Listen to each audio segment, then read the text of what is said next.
కానండి.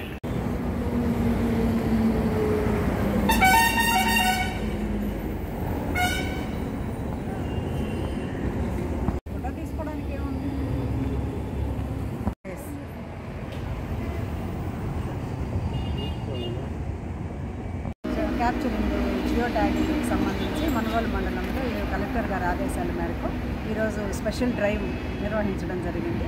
అందులో భాగంగా మనుగోలు గ్రామ పంచాయతీ పరిధిలో ఎక్కువ పెండింగ్ ఉన్నందువలన ఈరోజు అందరు సచివాలయ సిబ్బందిని ఫీల్డ్లో ఉంచి సర్వే చేయించడం జరుగుతుంది. కలెక్టర్ గారు ఇచ్చిన టార్గెట్ మేరకు మేము సాయంత్రానికి అన్నీ కంప్లీట్ చేయగలము. మొత్తం 1059 హౌసెస్ ఉన్నాయండి. దానిలో 50% కంప్లీట్ అయిపోయింది, 60% కంప్లీట్ అయింది. ఆ 40% ఈరోజు సాయంత్రానికి కంప్లీట్ చేయడానికి అందరు సచివాలయ సిబ్బంది ఫీల్డ్లో ఉండి చేస్తున్నారు.